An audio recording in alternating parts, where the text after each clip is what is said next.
Welcome to the Impact Zone with triple fellowship trained board certified psychiatrist Dr. Rhonda Maddox, where we learn how to pivot from pain to purpose with profit by telling your story. Enjoy. Family, I remember it like it was yesterday. I asked my mother, "What is a virgin?" Her head flipped around, and the first thing she said was, "Who have you been talking to?" Now, my mother had always told me that I could talk to her about anything. Or actually, she didn't tell me that. She told her friends, "Rhonda can talk to me about anything. She can talk to me about sex. She can talk to me." But whenever I ask her a question, frequently the first thing she said to me was, "Who you been talking to?" She got that from her daddy God, because when Adam and Eve hid themselves and then they had their conversation with God, one of the things that he said was, who told you you were naked?" When we start to think a certain way, many times it's not the strangers who are responsible. It's who we've been talking to, and many times who we've been talking to are friends. Who have you been talking to who has influence over what you do and how you see the world? That is the question today. Who have you been talking to? When you start making decisions, who's the first person you pick up the phone to call? And when you start getting insecure about certain situations, where do those insecurities come from? Who told you you weren't enough? Who told you to shrink or not to rush or to rush? Who told you that your success required your betrayal?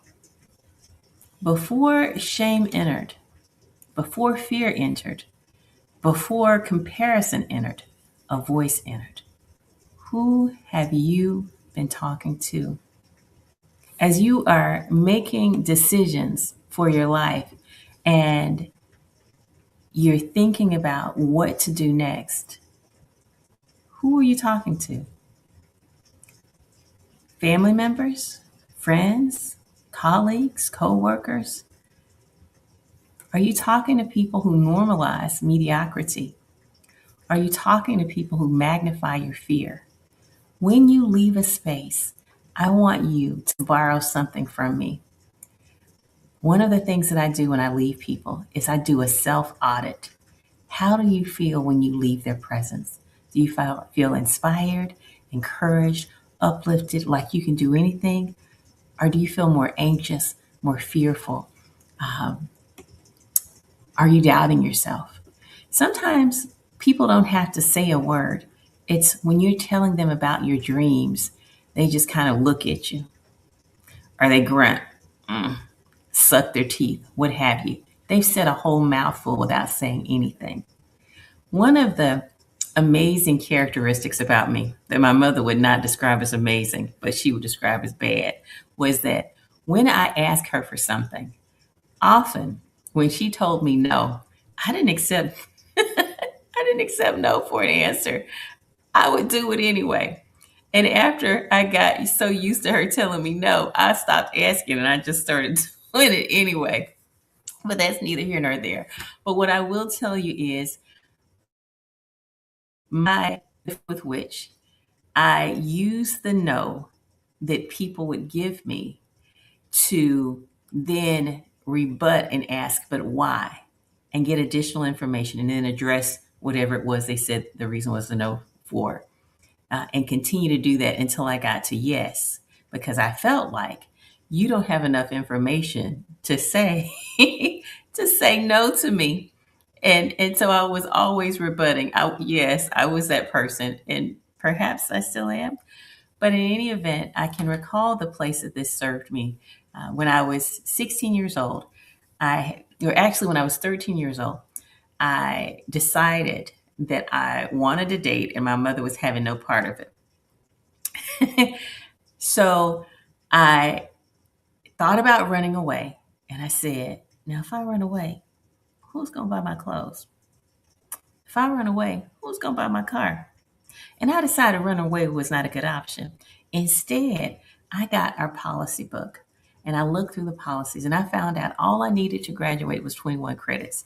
And so I set about graduating, doing what was necessary to graduate by the time I was 16.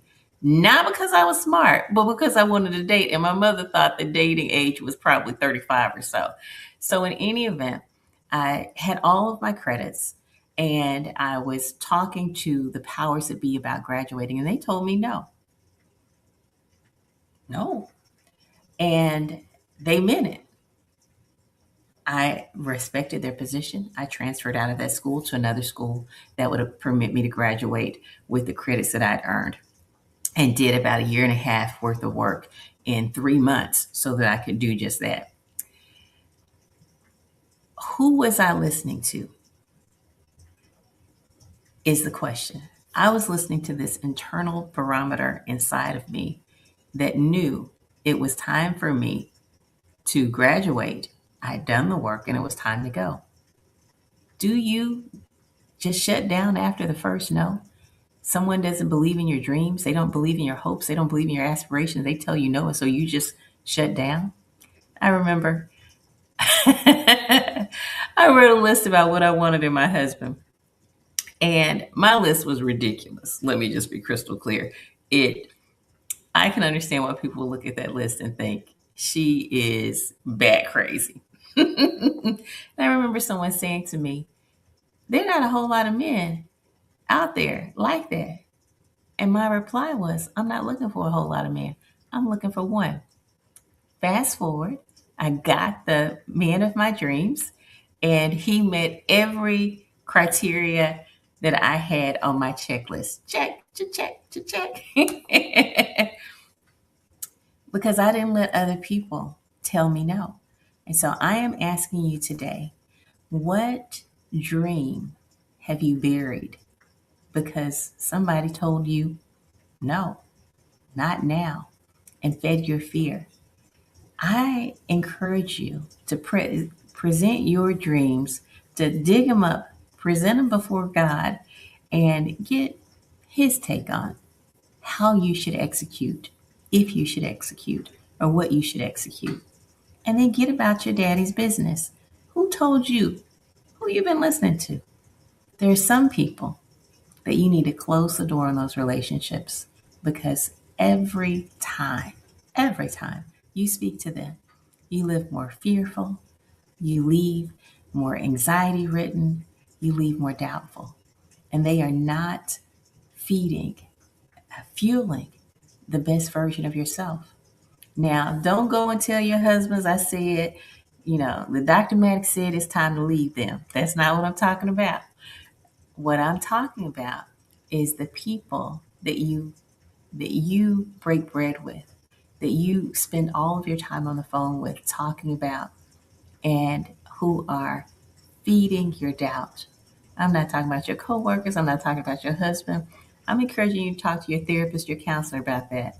I am just encouraging you to consider that perhaps the voices that you are listening to that have become your inside voice now they're long gone, and now you are replaying some of the foolishness that you heard growing up.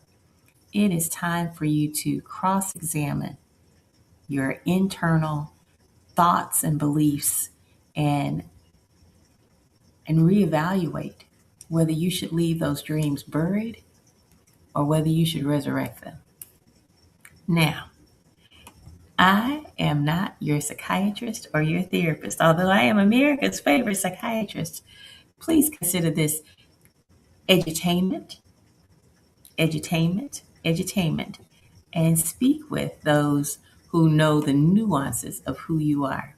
Now, if anything I've said has resonated with you, be sure to hit me up and let me know about it. And while you're at it, go ahead and go over to drrhondamaddox.org or Amazon and buy my book, Take 5, Pathway to Peace, a 40-day journaling experience, so that you can begin to navigate your way back to peace. That's Take 5, Pathway to Peace, a 40-day journaling experience that you can get on my website, drrhondamaddox.org, or you can get on Amazon.com. Thank you for tuning in, and I will see you again on the Impact Zone tomorrow, same time, same place. Bye bye.